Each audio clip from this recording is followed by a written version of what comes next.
To the IEM Toronto qualifiers. This is stage 2, and I want to give a shout out to Yo Ray Lee in chat, who's actually subbed to SelecT. We got the sub suns going down, so if you guys are here to support SelecT, you may absolutely feel free to spam to show your love. But if you're just joining us, it is currently game 2, and Scarlett's leading 1-0, and spawning the top right corner of the map from Dignitas. We'll see if he can bring it back. The red Terran player, SelecT.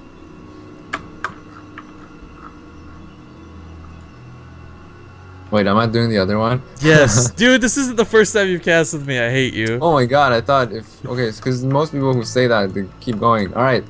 Okay, so in the bottom left, once again, spawning in the same location as Foxtrot, it is the Zerg player of 1-0, Acer Scarlett. I'm telling you guys, Tendrous is just here to troll. He's like, yo, Rifkin, I'm going to pretend to lend some analysis to the cast. Just kidding. Wow. Pretend. Okay.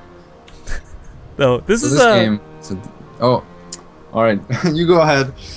Well, I was just gonna talk. It kind of sucks for SelecT because that 2 racks option, like, it's certainly here for game 2, but this is an actual 4-player spawn map, you know? You don't want to go for the 2 racks blindly on this one.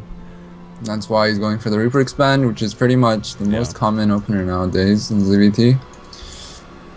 The question, of course, lies how many Reapers. You know, it used to be 3 for a while, but it's really fallen back down to 1 now. People really favoring getting those Hellions out as soon as possible. Pretty stylistic though. Some players just stick with whatever number they're comfortable with. So 1, 2, or 3. It's pretty. It's not too out of the blue to see either one. I don't like lots of Reapers on this map just because this is kind of a bad map to hop into the main from. I mean, you look at Scarlett's base. That's true. You can't jump in over here. The rocks are here. There's only this area connecting to that third, and it's the really only not good hard. thing about that is that you can use it to harass the Hellions later. Yeah. The follow-up's always nice to have, yeah. Oh, what is this? A cross? Okay, so SelecT thinks this is a cross spawn map or what? Just go to the watchtower, I guess? No, he rallied it to the bottom left. Oh, okay, yeah. Yeah.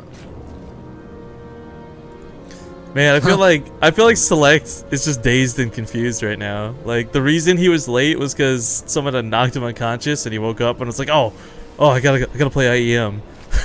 Yeah, and SelecT is going for Marines, so he's going like 1 base factory. So this could be rough. Who took over or something? Well, I think it's very uncommon. Well, it's generally uncommon. I agree with that, but I really like the potential of Hellions more on this map. Most maps, of course, you got the natural base. I mean, this one's tucked in nice like Alter Zim, but this is gonna take a bit of creep spread. You can't really just wall off the top of the ramp with Evo chambers and a Roach Horde like normal. So you can't. But when you open Gasless, you're gonna have 4 queens really quickly.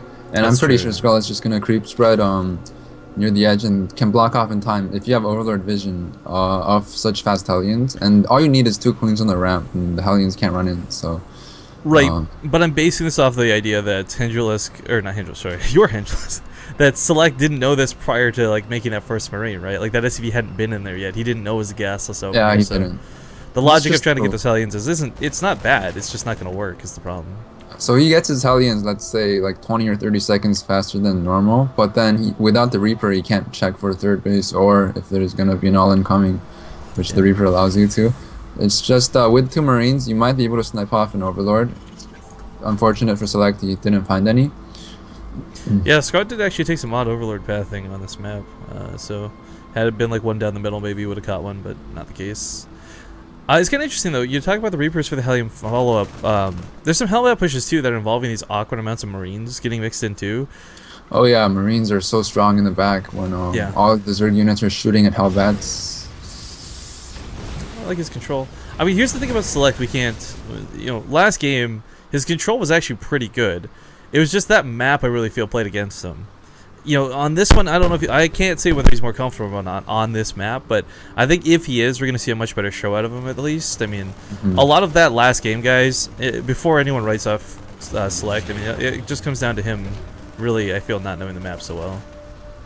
But triple barracks instead of the starboard here. So this is a bit interesting because while there's not exactly a lot of all-ins you can perform as a Terran player, there are a lot of really aggressive pushes.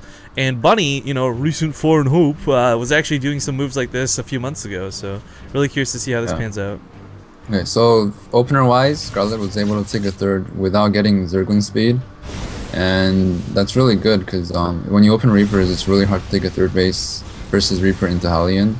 when you're gasless, that is. So also on the other hand, SelecT's barracks were a bit late. If you want to do this build, you want to make him a bit sooner. It's just he's doing it a bit, I guess, not as optimally as you would.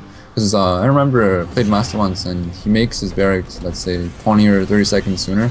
That's of course better for the Terran player. So I think Scarlett's in a really good position this game. Yeah, I don't think she's going to have a lot of issue defending. Because, I mean, the thing, too, is she's still spreading creep underneath 4 Hellions. This shouldn't really be as easy as it has been. Like, you should have really been shutting this down. Obviously, you don't burn scans, but you just catch the tumors as they're brand new. But because SelecT spent a lot of time running around, she's been able to sneak out this creep spread, which is going to be crucial to crushing the Bioforce. Well, in this game, there's not going to be any crushing the Bioforce because Scarlett's going for an all-in with the Zerglings and Banelings. SelecT's actually really close to the edge of the creep, so if he's not careful, he's going to get surrounded. And if he gets surrounded, he has no chance of winning because at home, all he has are Marines. And they're not going to do that great versus a lot of Zerglings and Banelings. Because right now, look at the supply. It's oh, really Scarlett actually very intentionally dodges the Hellions here. Not even going to go for this round. Yeah, I'm actually watching SelecT's vision. He has no idea what's going on. Yeah, he's picking up going for a drop. You know, we're talking about all he has is home is Marines, but he kind of needs every single one of them. Yeah. Well, the Banelings are getting more. 25 Banelings. There's, what, 8 Marines at home? Uh-oh. You know, even if there's like 4 bunkers, that still wouldn't help. Yeah, the bunkers wouldn't help. Not at all. This what would is help gonna is get Hellions so or Banshees or tanks. But a Banshee would be fantastic. Yeah, if this was like Supernova, we'd see a tank. But oh, these Hellions! How did he sees the Banelings, but he's busy preoccupied with the drop. Oh, it's too late though. He can't chase them down now. Yeah. Uh-oh.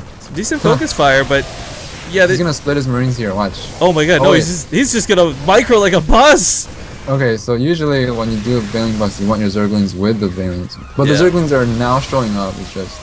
Okay, so he still loses a lot of SCVs to this, but at the same time, you know, he's almost gonna kill her natural. Even if he does that, there's still. Oh, wow, a dance. Ooh. What is this? Okay, GG. Nasty. Funny thing. Yeah, a little unfortunate there, but Scarlett takes the series 2-0, advances on in the brackets. I don't think SelecT's opener was that great in that game. It's playing blind, I think, is the. Oh, his timings were not as good as it should be as well, and his first Hellions didn't do as much as they should have. Well, now we'll be moving on to what is Scarlett versus Puck. That could be pretty good. You want to do that one? Yeah, sure. Puck actually got a forfeit win over Bales. Polt did beat EJK 2-0. Major beat Suppy 2-1, and Huck beat Intense 2-0. Nice. So this tournament is progressing pretty quickly, well, partly because there's been 2 no-shows. Yeah. For those who don't know, by the way,